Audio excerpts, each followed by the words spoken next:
Io aggiungo solo una cosa.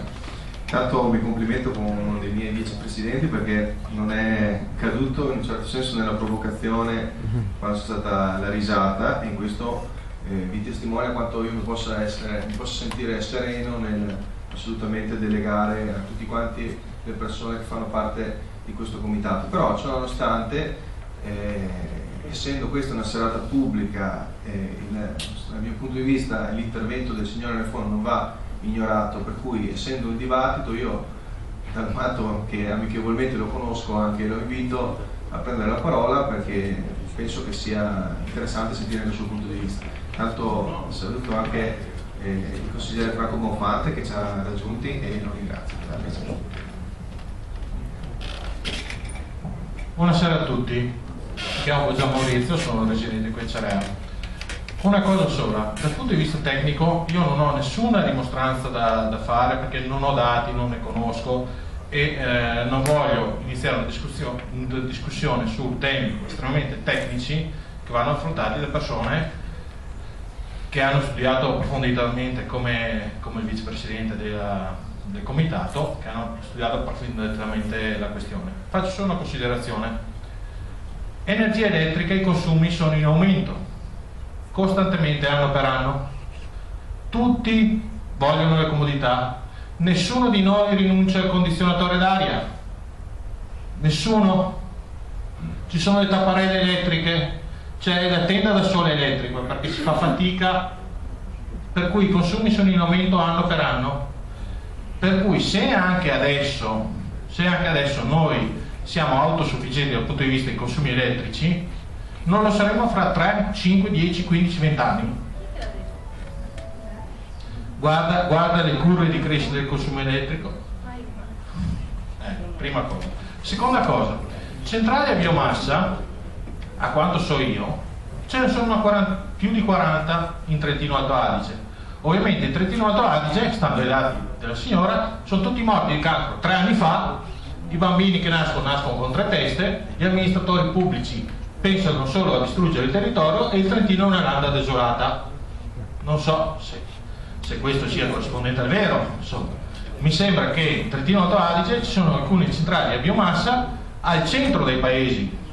Non so se i cittadini del paese siano così autolesionisti da avere una fonte di sostanze estremamente nocive per la salute a 50 metri in linea d'aria dalla loro cucina. Questa è una considerazione, è un dato di fatto. È un dato di fatto. Vogliamo noi come nazione man mano essere il più autosufficienti possibile e dipendere il meno possibile dall'estero, da paesi dove le fonti di energia, da paesi politicamente molto instabili che detengono i rubinetti delle nostre energie, tipo paesi del Medio Oriente e tutto. Allora dobbiamo avere un giusto mix. Dobbiamo avere un giusto mix di eolico, dobbiamo avere un giusto mix di fotovoltaico, di metano, di carbone, di energia nucleare. Non si può avere solo una fonte, e questo è il mio pensiero, indipendentemente da quello che possono essere l'utilità economica o meno di questa centrale in particolare. Però noi abbiamo queste esigenze, noi tutti abbiamo queste esigenze. E questo è quello che volevo dire.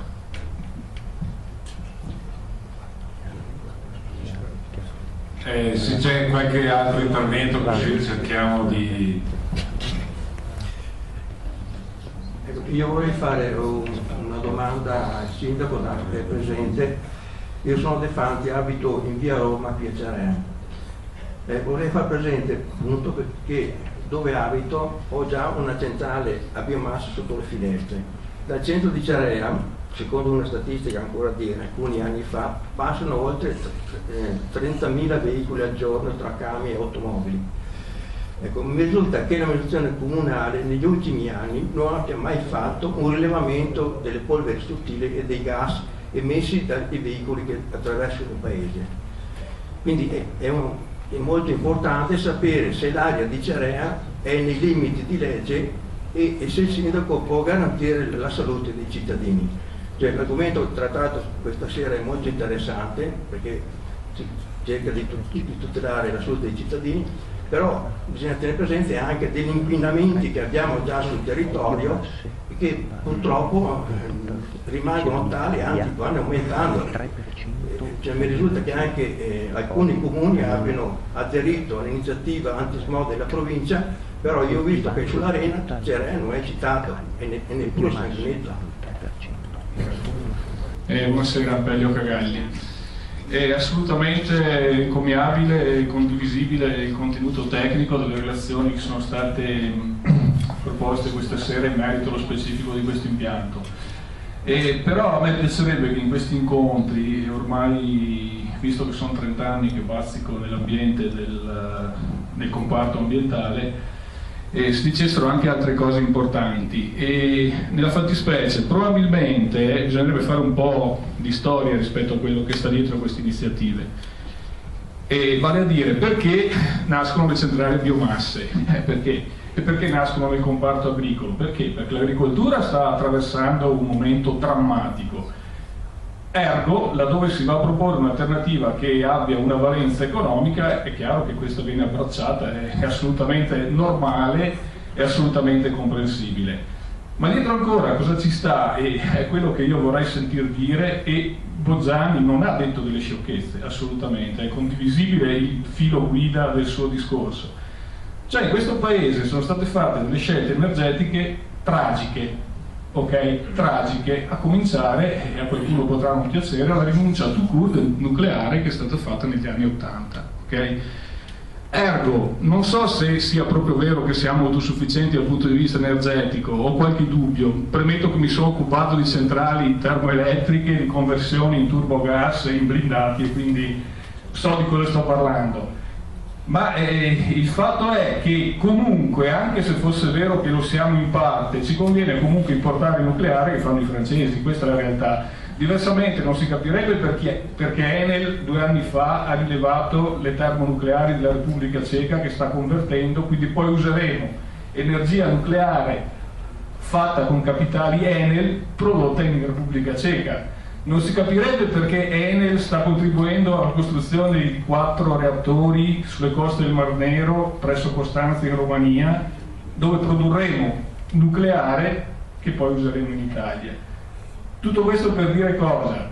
Se arriva a queste, che sono, a mio modo di vedere, condivido la vostra analisi sotto il profilo tecnico, delle forzature energetiche, perché abbiamo fatto delle scelte tragiche in passato. Questo qualcuno lo dovrebbe dire. Ecco. Prego? Sì, non c'è un piano energetico, non c'è una programmazione. Si può scendere un attimo.